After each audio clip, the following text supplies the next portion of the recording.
सत्य के साथ। औरत तुम्हारी माँ है और माँ के पैरों के नीचे जन्नत है, जिसकी लाठी उसकी भैंस थी। कि बुराई को खत्म करके इंसाफ कायम करना। कुलिल्लाहुम्मा मालिकिल मुल्क तुअतिल मुल्क मन तशा व तंज़िउल मुल्क मिम्मन तशा व तुइज़्ज़ु मन तशा व तुज़िल्लु मन तशा बियदिकल खैर इन्नका अला कुल्लि शैइन क़दीर। मुफ्ती साहब, रोज़ा सिर्फ भूखे रहने का नाम है या रोज़ा नियत का भी है, सोच का भी है, व्यवहार का भी है? रोज़े का कॉन्सेप्ट सिर्फ भूखे रहने से ही है क्या? नहीं, रोज़े का कंसेप्ट ये नहीं है। रोज़ा आपकी आँखों का भी है, आपके अमल का भी है, आपके दिमाग का भी है, आपकी आँखों का भी है, हर चीज़ का रोज़ा है। यानी उसमें आपके सामने हर चीज़ ये हो कि मैं अपने मालिक के लिए मैंने रोज़ा रखा है। और सहरी को इसीलिए सुन्नत करार दिया कि आप भूखे ना रहें, बल्कि आप सिर्फ़ इसलिए कि उसका आप सामाजिक भी उसका एक पहलू है कि जब इंसान भूखा रहता है तो उसे भूख प्यास की शिद्दत महसूस होती है कि जिन लोगों के पास ये सारी चीज़ें नहीं हैं, तो आपको अल्लाह ने अगर वो नेमत दी है तो आपको इसका एहसास भी कराया जा रहा है कि आप देखिए कि जिन नेमतों को हमने तुम्हें दिया है, बहुत सारे जो महरूम हैं, तो आप अल्लाह का उतना ही शुक्र अदा करें अपने मालिक का कि उसके एक मिसाल आपके सामने पेश की है। जब हम दुनिया पे आज नज़र डालते हैं, सोशल मीडिया या आज इतना जो नेट के ज़रिए से हमारे सामने आता है, तो बहुत सारे ऐसे एरियाज़ हैं, हम ये सोचते हैं कि अल्लाह पाक तूने हमें जन्नत जैसी जगह पे पैदा किया। मुफ्ती साहब, क्या रोज़े का मतलब सिर्फ ये है कि हमने नियत कर ली और रोज़ा रख लिया और उसके बाद में हम बेईमानी कर रहे हैं, किसी के यहाँ लूट खसोट कर रहे हैं, किसी की बहू बेटियों पे बुरी नज़र रख रहे हैं, बदअमनी कर रहे हैं, और यानी जितने गलत कर्म हैं कहने के लिए हमने रोज़ा रख लिया, भूखे हैं, लेकिन ये सारे अमाल कर रहे हैं, बेईमानी भी कर रहे हैं, चोरी भी कर रहे हैं, डकैती भी कर रहे हैं, और दूसरे की बहू बेटी को बदनीयत से देख रहे हैं, गैर महरम को बदनीयत से देख। इस बारे में क्या कहना है? आपको बताएं, ये तो बात ये कि रोज़े से नहीं, अगर ये तो आप अगर आम दिनों में भी आप ये करते हैं तो ये इस्लाम की रूह के ख़िलाफ़ है। इस्लाम का जो फंडामेंटल जो उसके सिद्धांत हैं उससे कोई भी इसकी वो नहीं है। इसलिए कि आप किसी की भी, यानी आप जायज़ तौर से अपनी वाइफ, अपनी बीवी के अलावा अगर किसी भी औरत को आप इस नज़र से देखते हैं तो वो आपके लिए मतलब अज़ाब का ज़रिया है। अल्लाह इन बातों को नापसंद करता है। और रमज़ान के अंदर तो बताया गया है कि आँख का भी रोज़ा है, आपके हाथ का भी रोज़ा है, आपके दिमाग का भी रोज़ा है, आपके अमल का भी है। आप अगर ये सारे काम करेंगे, बेईमानी भी करेंगे, चोरी भी करेंगे, डकैती भी करेंगे, और उसके बाद फिर आप कहें कि मुझे मैं समझता हूँ कि ये एक अलग वो है कि उसका तो उस जुर्म का इर्तिकाब करने पर आप पर वो सारी हदें जारी होंगी जो इस्लाम के मुताबिक हैं या अल्लाह ने अपनी नापसंदीदगी का इजहार फरमाया है। तो इसलिए मैं कहना चाहता हूँ कि रमज़ान तो आपको एक ऐसा नेमत है अल्लाह पाक की कि आपको आप 12-11 महीने आप खाते हैं पीते हैं। हालांकि रमज़ान के अंदर भी आप सहरी के लिए भी आपको इजाज़त है, इफ्तार की भी आपको इजाज़त है, क्योंकि अल्लाह पाक ने अपने बंदों के लिए ये भी रखा है कि ये कमज़ोर ना हो जाए। तो इसलिए मेडिकल के तौर से भी जो ताल्लुक़ रखते हैं। और एक चीज़ ये तो देखिए कि इस्लाम ने कहीं भी कोई ऐसा काम नहीं किया, यानी अल्लाह पाक ने आपको मुसीबत में नहीं डाला, बल्कि उसे आसानी की तरफ लाए हैं। कि जैसे अगर आप बीमार हैं या आप सफ़र कर रहे हैं तो आप रोज़ा भी क़ज़ा कर सकते हैं, और नमाज तो आधी हो जाती है, यानी 4 फ़र्ज़ अगर हैं तो सफ़र में 2 पढ़ेंगे आप।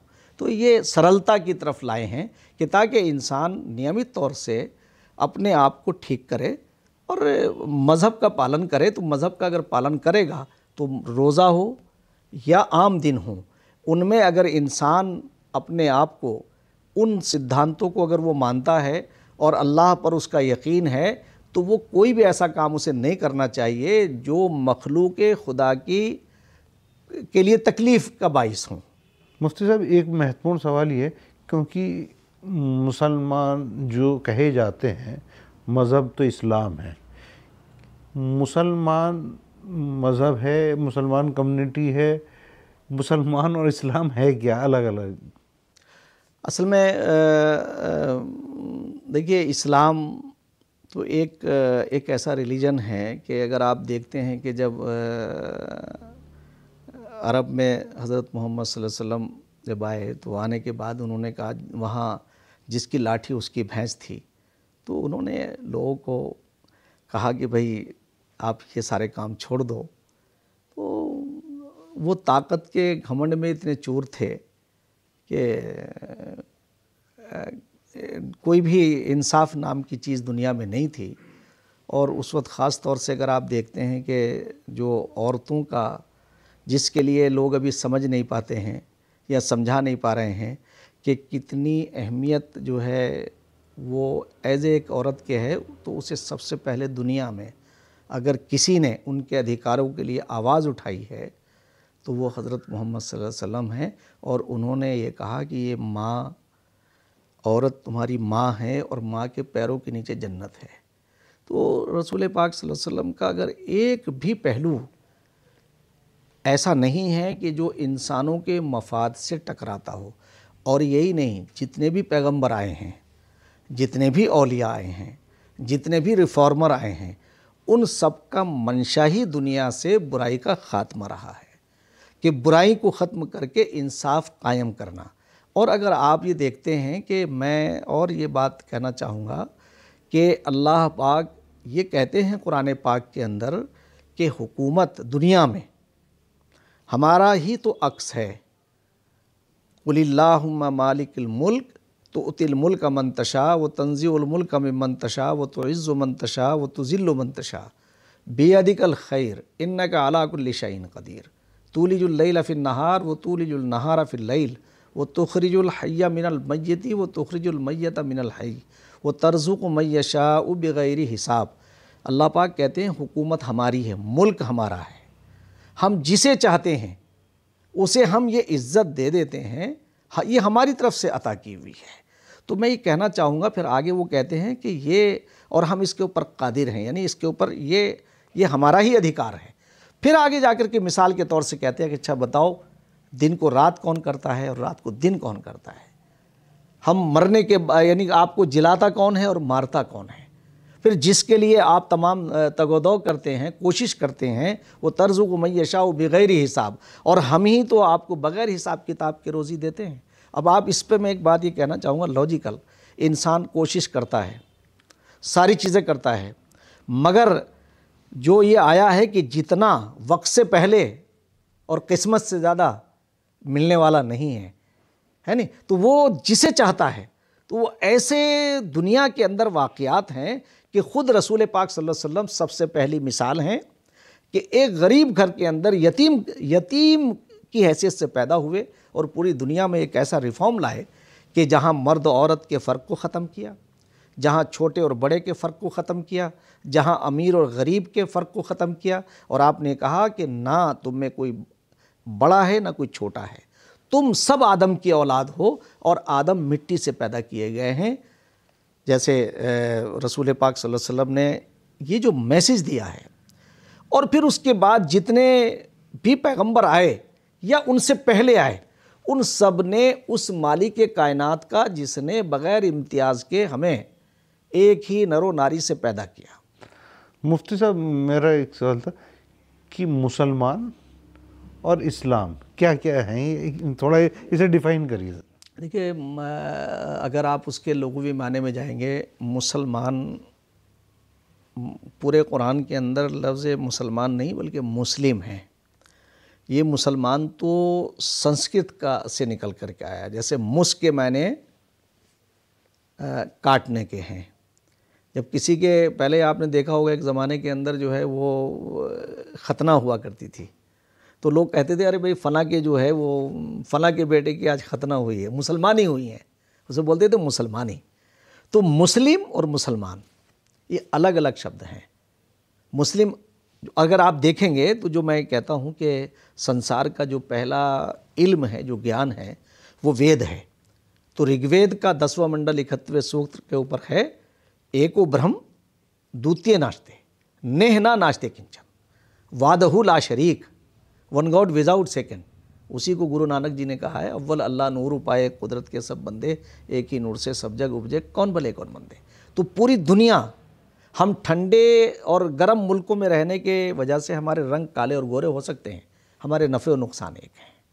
यानी कि इस्लाम और मुसलमान एक नहीं, अलग, इस्लाम अलग है, मुसलमान अलग है। नहीं, मुसलमान उस कौम को कहते हैं जो इस्लाम को एज एक रिलीजन के फॉलो करती है। अब फॉलो कितना करते हैं ये तो दुनिया में जो हालात हैं जो सामने आ रहे हैं वो यही हैं। मगर मैं इस मौके पे एक बात ये कहना चाहूँगा, जब अल्लाह पाक ने इस तमाम कायनात को पैदा किया तो उस वक्त कुरान पाक के अंदर वइज़ क़ाल रब्बुका लिल मलाइकति इन्नी जाइलुन फिल अर्ज़ि खलीफ़ा, तो फरिश्तों को और जिनों को जमा करके कहा था कि मैं ज़मीन पर अपना एक नायब यानी खलीफा बनाना चाहता हूँ, यानी अपना उत्तराधिकारी इंसान को।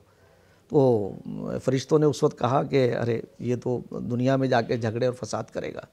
तो इन तमाम झगड़े और फसाद तो पहले से, क्योंकि उसकी खूह में, उसकी तबीयत में ये चीज़ शामिल रखी, तो फिर अल्लाह पाक ने कहा नहीं, क़ाला इन्नी आलम मा ला तालमून, तुम नहीं जानते उस बात को जिसको मैं जानता हूँ। और इसी का बड़ा खूबसूरत पहलू जो है सनातन धर्म से जुड़ा हुआ, एक बहुत नारद मुनि जी का आता है कि नारद मुनि जी ने जब ये कहा कि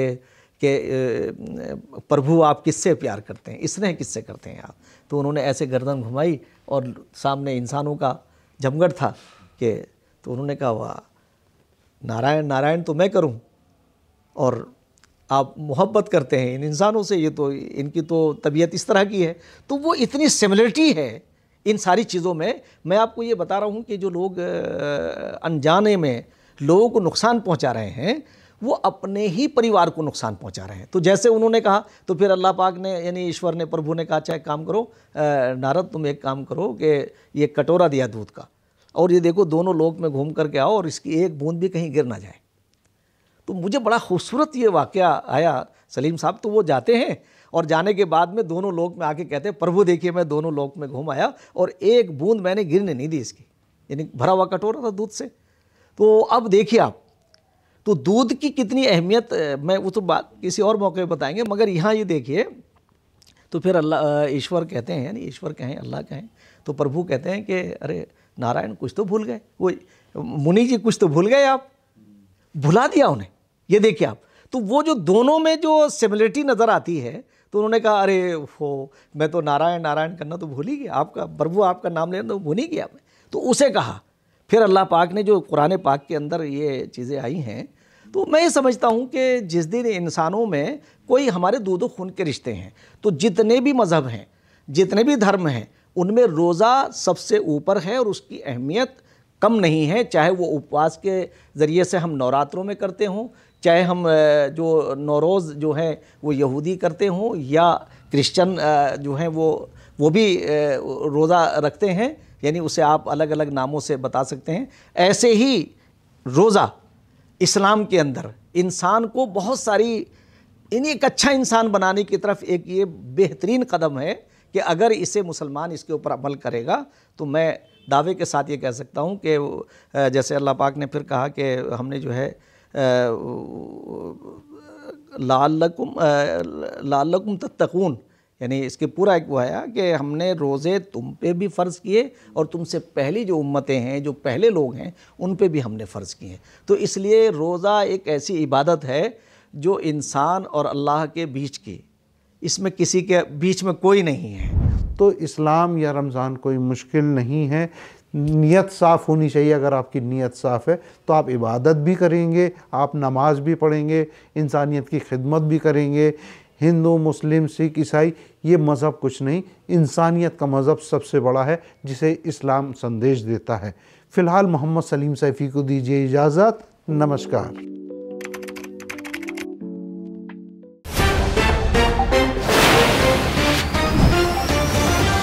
सत्य के साथ